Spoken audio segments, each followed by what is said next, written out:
Ng umaga sa inyong lahat. Ayan, so mag-share kami ng asawa ko ng testimony about kay baby. Hinintay ko siya nandito kasi mas kabisado niya eh. Kasi pumapasok ako sa office. So yung detalye, mas talagang kuha niya para sa akin. Ayun. Ayan. Good morning po sa lahat. So, paano ba namin sisimulan? Sobrang overwhelming.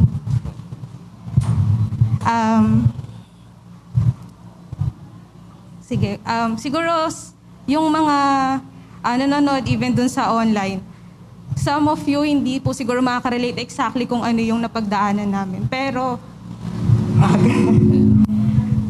siguro makaka-relate po kayo kasi halos lahat po tayo probably naka-experience na smooth sailing yung mga bagay.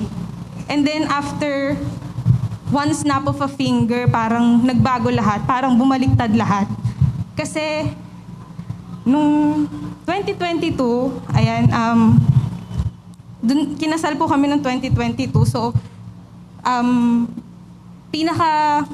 for me, pinaka-okay na year namin yon as a family, as a couple. Tapos, we ended the year, New Year, okay na okay talaga, as in smooth sailing for me.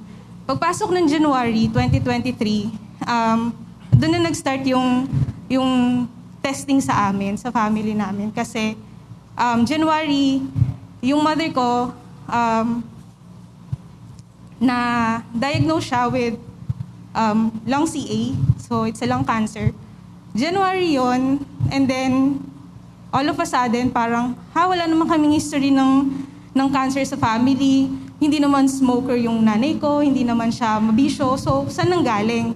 Hindi na namin alam, pero yun yung naging diagnosis sa kanya. So, January, birthday na birthday niya, doon namin nalaman yung news na yun.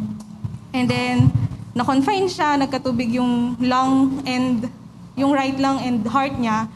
So, sobrang devastating nung news na yun kasi parang wala siyang symptoms, wala siyang any indication na may ganun na pala siya sa loob. Nahirapan na siyang huminga ng January, so nagpa-check kami. And then yun nga, February naka-confine siya, naging okay siya February.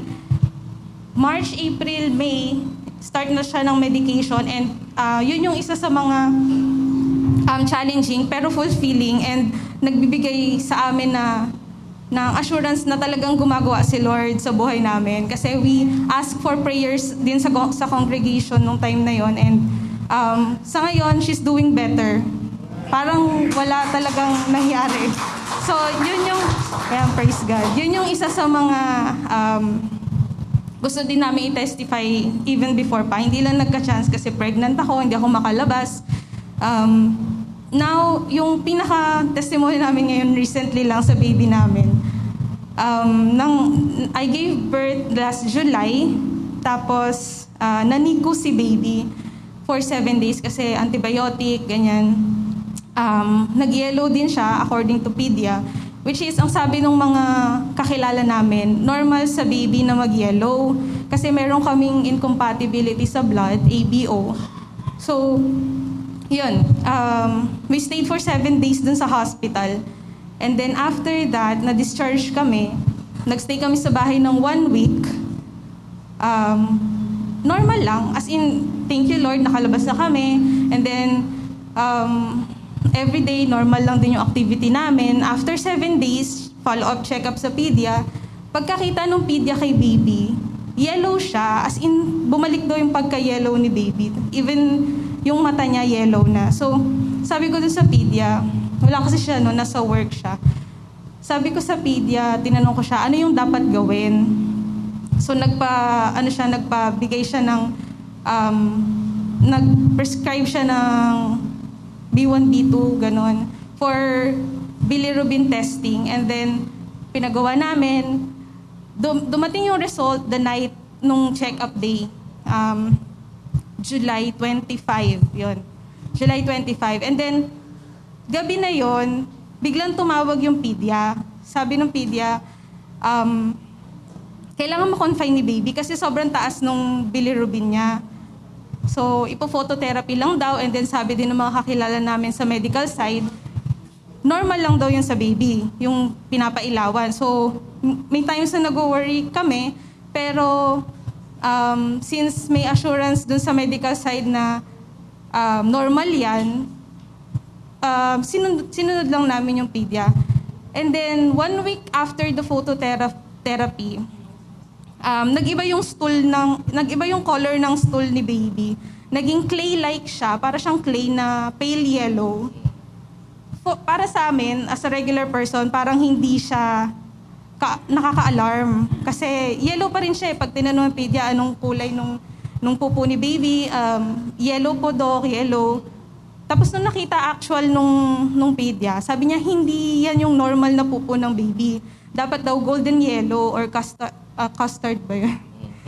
Basta hindi siya dapat pale na yellow. So, bright yellow. Nagpa-test na naman ng blood specific dun sa... nagpa whole abdomen ultrasound muna si pedia. And then dun nakita na hindi na-visualize yung gallbladder ni baby. So, nag-proceed sa another test, more accurate test than the whole abdomen test, yung HIDA scan. May ini-insert doon na parang gamot daw sa ugat ni baby. Pag in-insert yon, tapos in-scan yung tiyan ni baby, makikita doon, magliliwanag yung liver, yung lahat ng parts ng liver. So, nung ginawa yun sa kanya, hindi na naman nakita yung gallbladder at hindi rin nakita yung bile duct. So, yung part kasi po ng liver natin, para siyang puno. If you would imagine puno, ito yung liver, tapos may puno siya dito. Yung sanga-sanga. Yung sanga ng puno, nakakonect dun sa liver natin. Tapos meron siyang trunk. Dun dumadaan yung bile na waste ng tao, especially babies. Dapat mailabas daw yun ng babies, papunta dun sa intestine. So yung sa ugat ng puno, yun yung connecting dun sa intestine. Kay baby, hindi daw siya dumadaloy doon. Hindi siya lumalabas papuntang intestine. And yung worst scenario na pwedeng mangyari, if hindi mailabas daw ng baby yung waste na yon, aakyat siya sa liver. May ipon siya sa liver na magkakos ng damage dun sa liver. Alam po natin na napaka-crucial ng liver sa isang tao. So, nung nalaman namin yung news na yon, sobrang devastating na naman. Sabi ko, eto na naman ba? May challenge na naman sa buhay. So yun, sinunod namin yung mga request and instructions ng doctor. Dumating sa point na nakausap na namin yung surgeon. Pag sinabing surgeon, parang ang bigat, di ba? Financially, emotionally, sa lahat ng aspect. So, thankful kami kasi yung church naging part nung journey namin eh. Even sina Tito Aloy nag-recommend to have a second opinion. Sina Pasdoc, yan, sina Pas Jean, sobrang in touch sila sa amin. And then, ang nangyari, yung surgeon ni baby, sa PCMC lang siya gumagawa ng surgery. Kasi dun sa Delgado kung saan na-confine si baby, hindi kompleto yung gamit. So, pagdating namin sa PCMC, pila pala yung pag-admit. Kahit hindi ka papasok sa charity, pipila ka pa rin. So, we waited for 2 weeks. Kasi yung situation daw ni baby, before 2 months, dapat magawa na. Kasi pag lumampas siya ng 2 months, doon na umakyat yung waste doon sa liver. So, probably mas sira yung liver. So, natataranta kami na ako, personally, sabi ko, may iba pa bang hospital na pwedeng puntahan? Yung emergency na, kasi it's an emergency procedure eh. So, wala. We prayed na lang talaga for 2 weeks na magkaroon ng slot.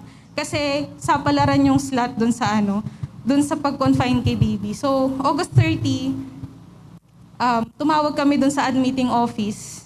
Ayun, nagka-slot. And guess what? Kung ilang slot lang yung open. Isa lang. As in, isa lang. And binigay na sa amin yun. Ginrab na namin yun. And yun, nagpasalamat kami kay Lord kasi talagang sapalaran yung pagkuha ng slot. So na-confine na ulit si baby ng August 30, nagpa-test, laboratory test. September 1, yun yung araw ng operation niya. So, nung araw ng operation niya, I think it's Sunday. Sunday ba yun? Sunday. Friday pala. So yun, Friday we ask for prayers ulit sa church. And then nung nasa waiting area na kami nung operating room, wala pang 1 hour, lumabas yung surgeon. Paglabas ng surgeon, sabi sa amin, "Mommy, good news kasi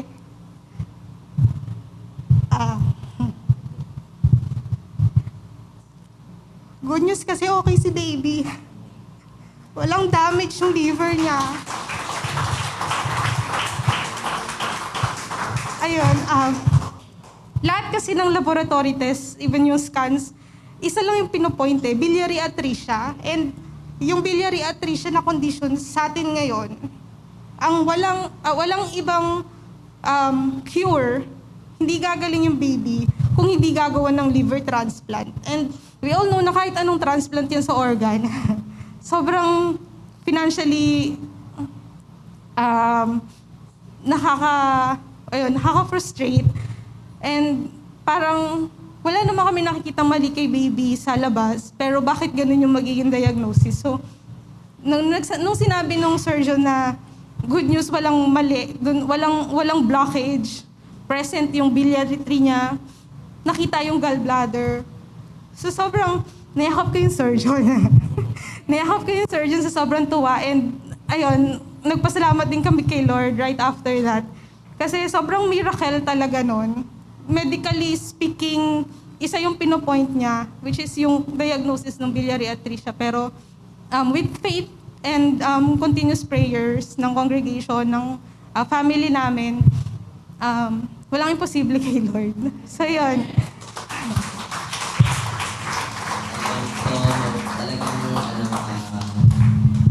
Siya. So, ibig sabihin, sa kumpanya, kami yung control. So, lahat na nakikita namin, dapat with evidence, with risk. Hindi yan. Dapat ganito, ganyan. Mali ginagawa nyo, ito proseso, dapat ganyan. So, ano yun parang saliwa yun doon sa sinasabi ni Lord na pag faith, di ba? You don't need to see with your eyes. You just feel with your heart kung ano yung gagawin ni Lord. So, talagang nakita namin na nothing is impossible. Totoo yun na kami mapagpapatunay namin na grabe pala si Lord na in between may mga nangyayari, na-promote ako sa work. Tapos, maganda yung healing doon sa great healing doon sa mother-in-law ko. And sa family ko din, sa esena namin, diyan pa nga yung sister-in-law ko ngayon Oh. Yan, love na. 1 year, mag-1 year old lang siya. Tapos, pinsan siya ni Baby Corinne. So, saya-saya. Lalo na sa mga lola-lola natin ni Kuya Carlito nyo at si Ate Gina, di ba? So, sobrang proud, grandparents. Grandparents Day pala ata kahapon or today. So, grabe yung ginawa ni Lord na hindi namin ma-explain. Kasi hindi na siya medical science na yung talagang pinapakita sa'yo, ay ganyan. Pero imposibleng talagang nangyari na talagang hindi yun nangyari.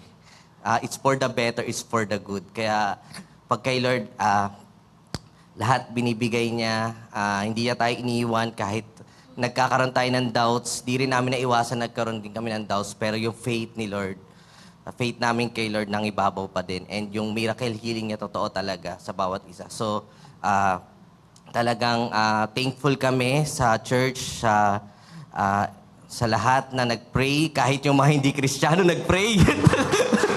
so doon ako nagugulat So, sa office, hindi naman lahat Kristiyano yun, di ba?